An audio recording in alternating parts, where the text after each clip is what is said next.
tuần qua, Biển Đông có nhiều thông tin đáng chú ý.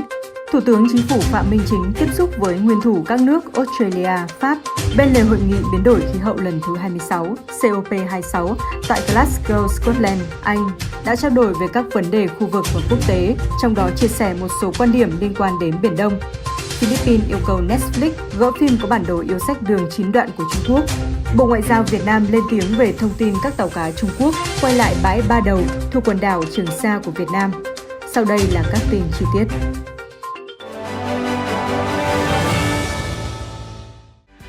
Thông tin về ngoại giao pháp lý, ngày 1 tháng 11, Philippines thông báo đã yêu cầu công ty Netflix gỡ bỏ các tập phim truyền hình Pagap do xuất hiện một tấm bản đồ thể hiện yêu sách chủ quyền theo đường 9 đoạn của Trung Quốc ở Biển Đông. Theo Bộ Ngoại giao Philippines, tấm bản đồ xuất hiện trong Pagap vi phạm chủ quyền của các quốc gia Đông Nam Á ở Biển Đông, khẳng định không phải là ngẫu nhiên bởi nó được thiết kế một cách có chủ ý và được toan tính kỹ lưỡng để truyền tải một cách rõ ràng thông điệp rằng yêu sách đường 9 đoạn của Trung Quốc tồn tại một cách hợp pháp.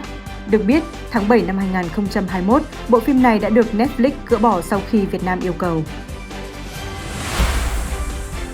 Ngày 2 tháng 11, Thủ tướng Nhật Bản Fumio Kishida có cuộc gặp song phương với Tổng thống Mỹ Joe Biden bên lề hội nghị COP26 về biến đổi khí hậu tại Glasgow, Scotland. Hai bên đã nhất trí tăng cường quan hệ song phương và hợp tác chặt chẽ nhằm hiện thực hóa một khu vực Ấn Độ Dương-Thái Bình Dương tự do và cởi mở.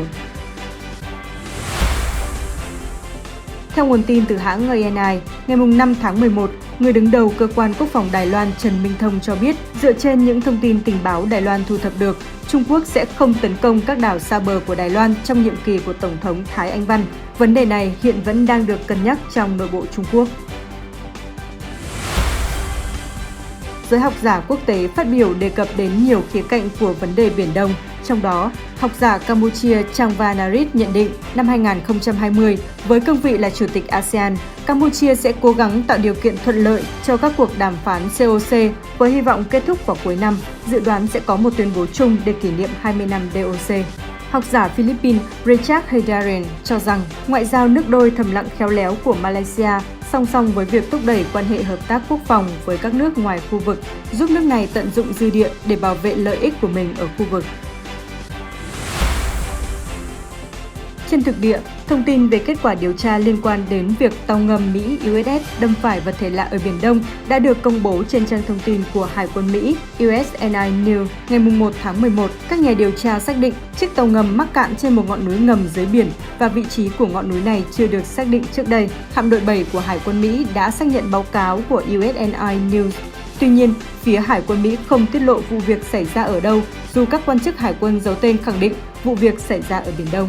Người phát ngôn Bộ Ngoại giao Trung Quốc Uông Văn Bân cho rằng chưa hài lòng về lời giải thích của Mỹ về vụ tàu ngầm, chưa rõ ràng về địa điểm xảy ra sự cố và động cơ có mặt của tàu ngầm này ở khu vực.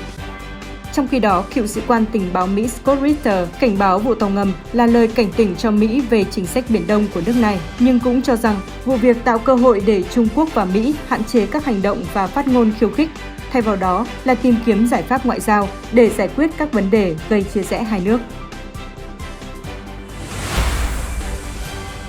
Ngày 3 tháng 11, theo nguồn tin từ SCMP, nhóm sáng kiến thăm dò tình hình chiến lược Biển Đông của Trung Quốc cho biết Mỹ đang đẩy mạnh các hoạt động quân sự ở Biển Đông. Riêng trong tháng 10 đã triển khai 52 máy bay do thám tới khu vực.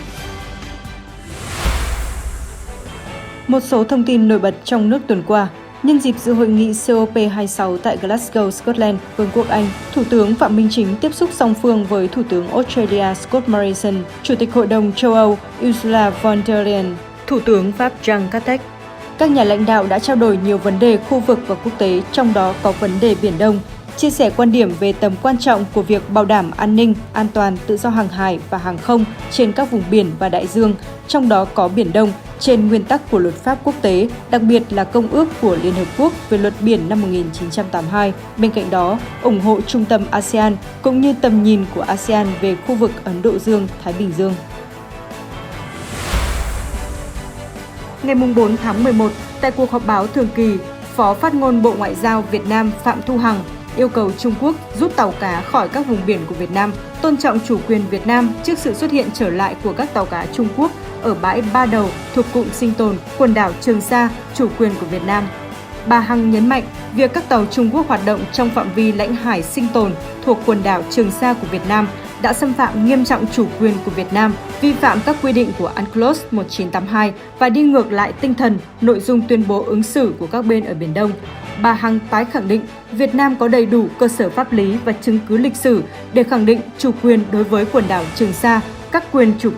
quyền tài phán theo Công ước của Liên Hợp Quốc Luật Biển năm 1982. Việt Nam luôn kiên quyết, kiên trì các biện pháp phù hợp với luật pháp quốc tế để bảo vệ các quyền hợp pháp và chính đáng của mình.